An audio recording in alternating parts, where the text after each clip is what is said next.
Hey, it's Hills from the Blue Flame Apothecary. We are mere hours away from the peak of the Cancer new moon.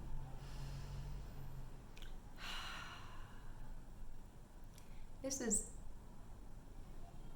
big emotions. This is big emotions.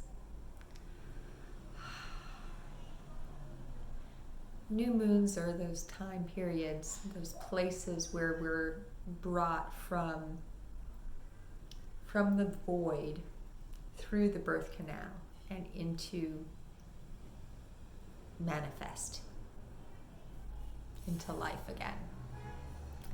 And for me, it feels like this is one of the reasons that new moons are so often associated with goddess energy, with the feminine. Luna in general is associated with feminine energy, but the new moon in particular.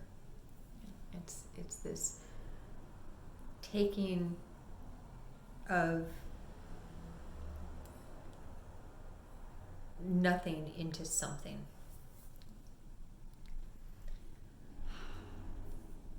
There's a particular frequency on this new moon that I was called to come and channel through for us. In the cosmic light drops, I spoke about the fact that all four of Lilith's personalities are active on this new moon.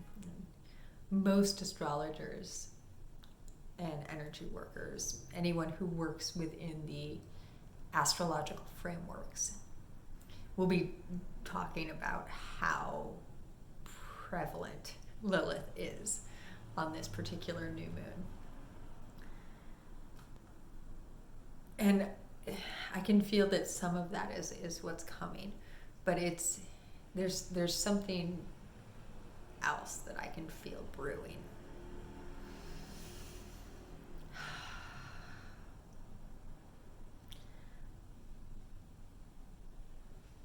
There are two Lilith points that are representative of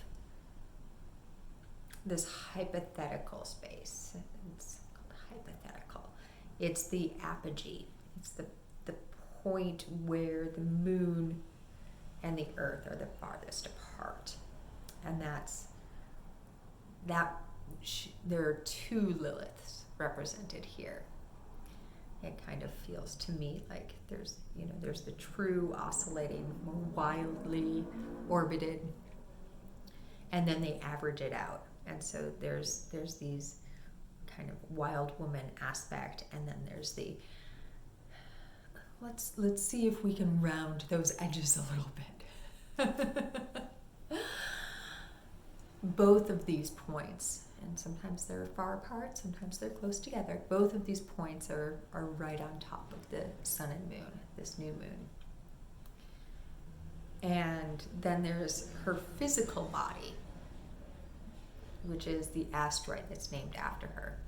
This is still conjunct the sun and moon a little bit further into the realms of Cancer, very close to Sirius, where that fixed star sits. And this aspect of Lilith always feels to me like what we show the world. It doesn't have to be the feminine, but kind of that aspect of ourself that feels safe to show to the world, as opposed to those parts of self that maybe are a little more wild or out there, or too much, or insert verbiage here. And then there's another point. And this one is even harder to grasp. Sometimes it's called Valdermoth, which is the name of the scientist who originally discovered it, if that can be used as terminology for this.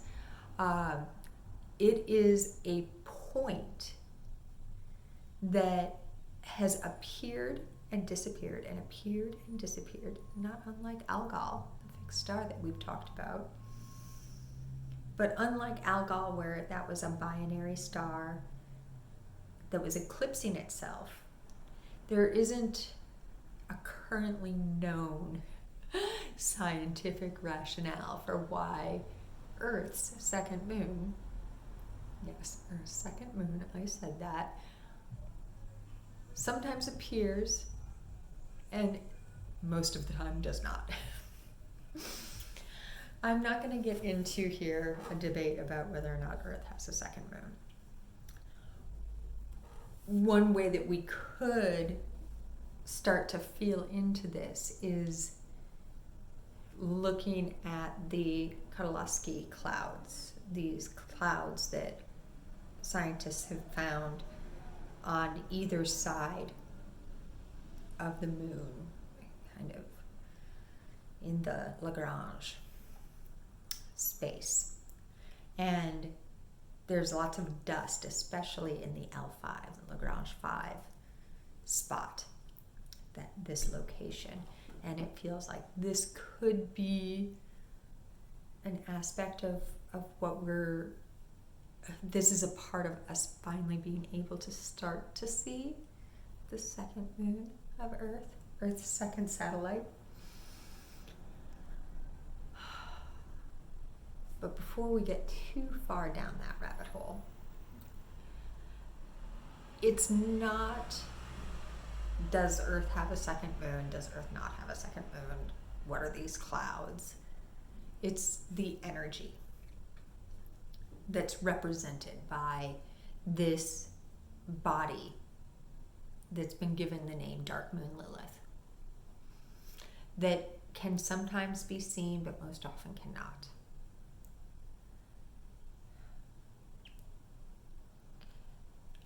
It feels to me like this invites us to look at those parts of self.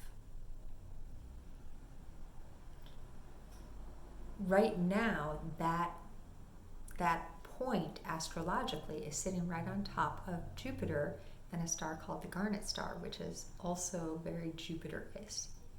It's kind of Jupiter with a little Saturn thrown in to like prop up those riverbanks. And they are sitting in a dance with Chericlo and Venus, kind of love and healing energy, and square to this new moon.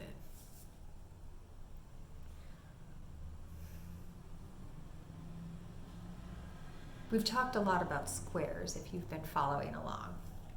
And my feeling towards squares is, yes, they can be a tense space, this hard right angle, but what it feels more like, to me anyways, is that they are an invitation to see in a different way.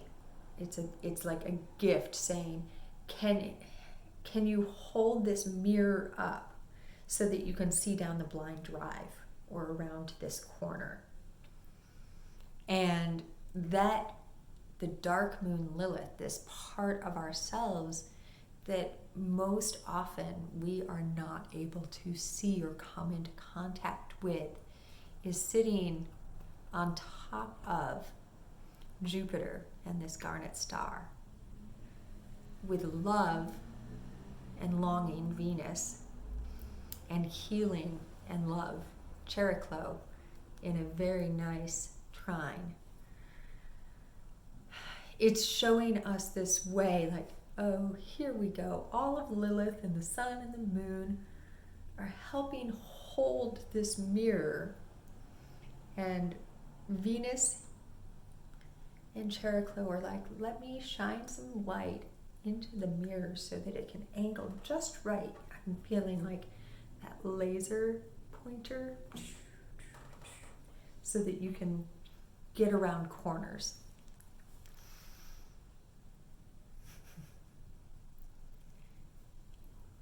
so that you can find those places inside yourself and perhaps in others as well. Lilith has been demonized, literally. Not unlike Medusa, who we've talked a lot about as well. But for her, her story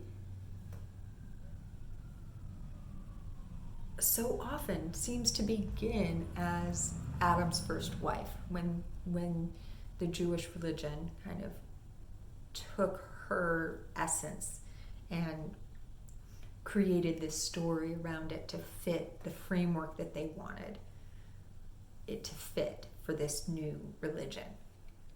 But her story is way older. She's Ishtar, she's Nana, like she's the first goddess. She's primordial feminine. But if you want to create a story about an aspect of creation that is uncomfortable, why not demonize it? And this is kind of where this came in, right? Her story is transformed from this nature itself energy, this ability to create from nothingness, to a woman who would not submit to Adam and was banished from the Garden of Eden because she wouldn't lay below him in missionary position. So then not only is she banished from the Garden of Eden, but she's also made mother of all demons, and her story is that she kidnaps and kills babies.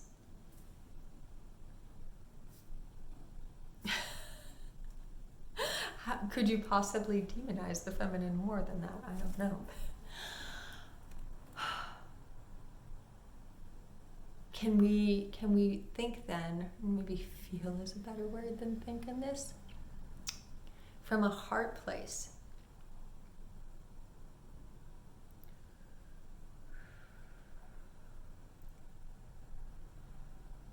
How do we reclaim those parts of self that we have accused of being unsubmissive? That we have, it feels there's a better way to bring this in, and it's those parts of ourselves that for not submitting we have demonized. Those parts of self that for not submitting to the status quo, our perceived belief of what we think other people want, we have shunned and demonized and told, you are literally killing my inner child, perhaps. It does feel like there's inner child work to be done with this, doesn't there?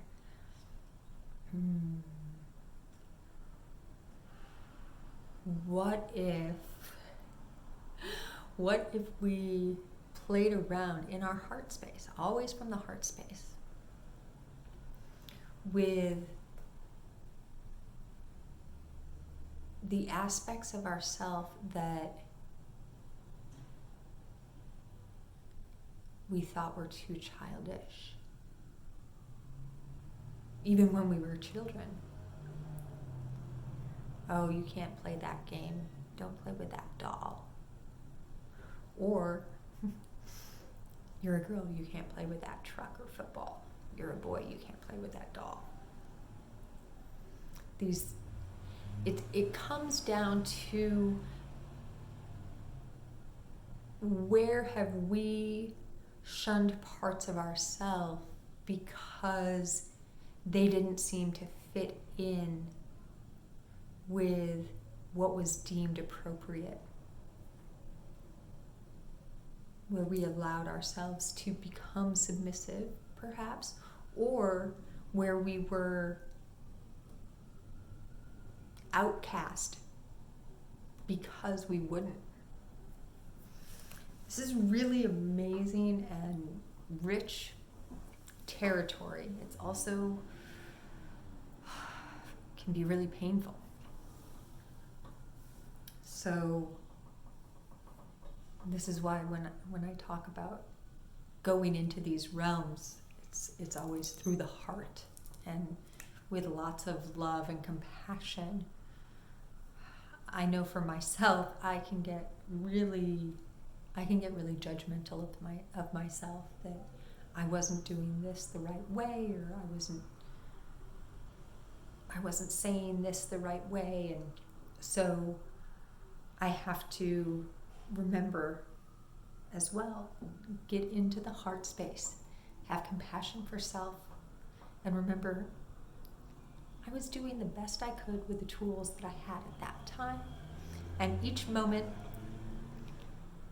my toolbox grows and I'm able to do something a little bit different. And this is not, now it's better, and before it was worse. I can see things from a different perspective. I can feel things from a different perspective. This brings me back to how this black moon is sometimes visible and sometimes not. There are places throughout our life. There's actually, I'm going to bring this in with a fun astrological natal chart thing. It's my birthday. I love playing with natal charts, so we're going to do that. There is a school of thought with regard to your natal chart and empty houses. When a house is empty, if you're not familiar with what a natal chart looks like, it looks like a clock face. There's 12 wedges, and each wedge corresponds more or less to a different sign. These are the houses. And your sun and moon and all the various planets will fall in different places here, and this is each house. And on each natal chart, there is the potentiality for a house to be empty. For myself personally, until I started working with asteroids, I had no anything in earth signs. And once I started to bring asteroids in, these goddess energies, most of them seem to be falling in earth signs for me. And, this makes me laugh because, of course, the goddess comes in and helps to ground me and earth me. But this is kind of a long way to say, one of the schools of thought with regard to empty houses is that these are places where you've done a considerable amount of work already, and maybe there's some review that might happen as things transit over these houses, but it's not the place where you are most called to work. However, as new astrological bodies are discovered and you tune into new astrological bodies and you place them in your chart, when they come into a house that had previously been empty, it's calling your attention to the energy of that house, to the frequency of that house, and giving you a tool to kind of explore that energy a little bit more. So if dark moon Lilith is similar to these empty houses in your astrological chart, how is she in her current conjunction with Jupiter and the Garnet Star in Aries, birthing of new energy, sitting square to this new moon and all of her other aspects of self, drawing our attention to something new that we can birth into the world? And remember, they're sitting in a nice, beautiful little sextile trine party with Cheroklo healing energy and mother healing energy, and Venus's alluring, longing, luxuriating love energy. Can you find ways to honor that part of yourself maybe even bridge the gap between your physical aspects and your more subconscious, your conscious and unconscious aspects. There's a little gap there between those hypothetical Liliths and her Astra itself.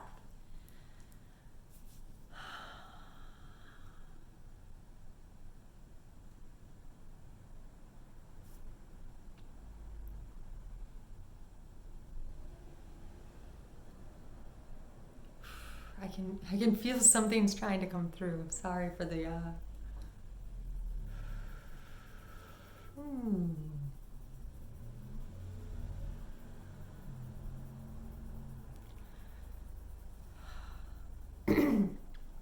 It feels like there might be a way that you could meditate with this. Neptune has gone retrograde. And Neptune is your kind of spiritual realms and dream time, in particular, the subconscious. And perhaps there's a way to bridge this gap between your conscious and unconscious self by setting an intention as you're going to sleep. May I receive that guidance that I most need. If there's a story that will help me, will lead me down the path that I need to move down, if there's a light that can be shown onto a dark patch that I was not able to see before, any of these, or words that flow through you as you're laying down to go to bed, I often say something like, if there is something that I need to see, please let me see it in this Dreamtime journey. I set the intention to remember that which I experience and witness in this journey, and to bring it back to consciousness that I may work with it in my waking conscious day. So those are words that you could use if that feels good to you, but there is something really powerful about allowing your dream time to help you find at least those first steps on the path of this, and allowing yourself to be curious and always in the heart through it, with lots of compassion. We hide a lot from ourselves because we're trying to protect ourselves, and when we start to uncover them, it can be painful, especially if they're really intense. So, hold yourself and allow yourself to be held as you're venturing down these roads as well. And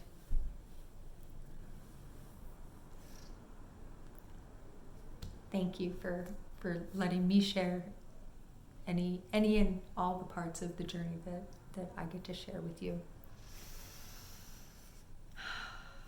I have an oracle reading that was originally posted for this Cancer new moon as part of the members portal Pick a Crystal lunar cycle readings that I'm offering to everyone. It's up now here on the YouTube as well, and there is the members portal. I'll be gridding the channeled apothecary gift in just a couple of hours here. It's being gridded to the emergence from the peak of the new moon cycle. I'll share more about that as I am really working with those energies.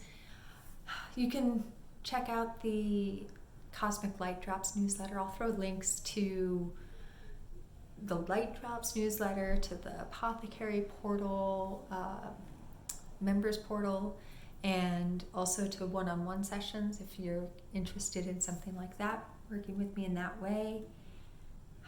And definitely, if you enjoyed this video, like it, subscribe, ring the bell, all the things. Oh, and as always, in all ways, so much, and many loves to you from all the dimensions.